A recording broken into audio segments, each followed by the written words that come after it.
Welcome to my YouTube channel AN Fun Factory Moral Stories for Kids. شہزادی عالیہ اور جادو۔ ایک دفعہ کا ذکر ہے کہ بہت دور کے ایک ملک یونان کی بادشاہ کی 3 بیٹیاں تھیں جن کے نام اسفا، آمنہ، عالیہ تھا۔ جن میں سے 2 شہزادیاں اسفا اور آمنہ بہت زیادہ خوبصورت تھیں، مگر ایک شہزادی عالیہ بدصورت تھی۔ اسی وجہ سے شہزادی عالیہ کو کوئی بھی پسند نہیں کرتا تھا اور شہزادی اسفا اور شہزادی آمنہ کو اپنی خوبصورتی کا بہت غرور تھا۔ شہزادی عالیہ کو اس کی بہنیں بھی اپنے پاس نہیں آنے دیتی تھی اور شہزادی عالیہ کو کہتی تھی تم بدصورت ہو، ہمارے پاس مت آیا کرو۔ شہزادی عالیہ بہت اداس ہوتی اور رو پڑتی۔ شہزادی عالیہ خوبصورت تو نہیں تھی مگر بہت بہادر اور جادو کرنے میں عبور رکھتی تھی۔ ایک دن بادشاہ سلامت نے اپنی تینوں بیٹیوں کی شادی کرنے کا فیصلہ کیا اور دوسری ریاستوں کے بہت سے شہزادے آئے۔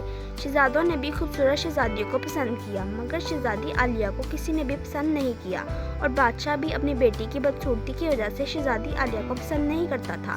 اس دن بادشاہ کو بہت غصہ آیا اور بادشاہ نے شہزادی عالیہ کو محل چھوڑ کر جانے کا حکم دے دیا۔ شہزادی عالیہ محل چھوڑ کر آ گئی اور ویران علاقے کی طرف چلنا شروع ہو گئی۔ چلتے چلتے شہزادی عالیہ جنگل میں پہنچ گئی اور تھک کر وہیں جنگل میں بیٹھ گئی اور رونے لگی۔ روتے روتے شہزادی عالیہ نے کسی کے قدموں کی آواز سنی تو تھوڑی ہی دیر میں شہزادی کے سامنے ایک خوبصورت نوجوان کھڑا تھا۔ شہزادی نے پوچھا تم کون ہو؟ تو اس نوجوان نے جواب دیا میرا نام شہزادہ سلیم ہے، میں یہاں جنگل میں جادو کی پریکٹس کرنے کے لیے آیا تھا اور تمہاری رونے کی آواز سنی تو میں اس طرف آ گیا۔ اب بتاؤ تم کون ہو؟ شہزادی نے کہا میں شہزادی عالیہ ہوں، ملک یونان کے بادشاہ کی بیٹی ہوں۔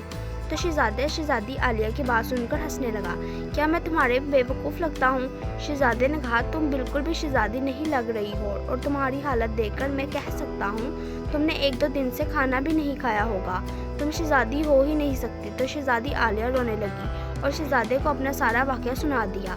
شہزادی کا واقعہ سن کر شہزادے نے شہزادی عالیہ سے معافی مانگی اور کہا صورت کچھ معنی نہیں رکھتی، انسان کا دل خوبصورت ہونا چاہیے جو کہ تمہارا ہے، اگر تم کہو میں تمہیں خوبصورت بنا سکتا ہوں۔ شہزادی نے شہزادے سلیم سے کہا جادو تو میں بھی کر سکتی ہوں مگر جادو سے کوئی ہمیشہ کے لیے خوبصورت نہیں رہ سکتا۔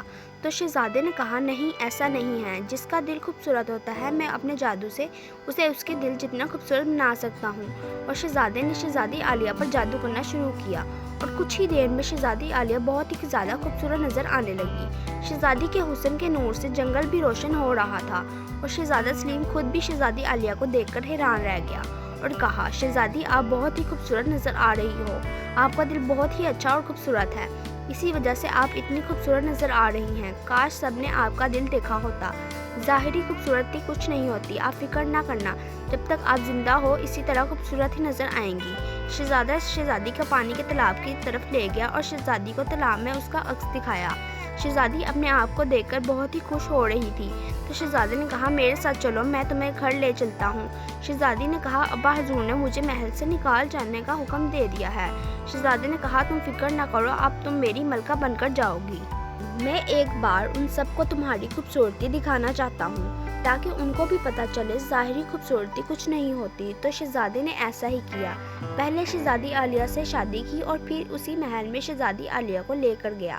سب شہزادی عالیہ کی خوبصورتی دیکھ کر حیران تھے۔ شہزادی سب سے زیادہ خوبصورت دلکش نظر آ رہی تھی۔ تو بادشاہ سلامت نے کہا بیٹی میری غلطی ہے، میں تمہیں پہچان ہی نہیں سکا، مجھے معاف کر دو۔ تو شہزادی عالیہ نے کہا ابا حضور شاید میری قسمت میں یہی لکھا تھا، اگر آپ مجھے محل سے نہ نکالتے تو میں شہزادے سلیم سے کیسے ملتی۔ اس کے بعد سب ہنسی خوشی رہنے لگے۔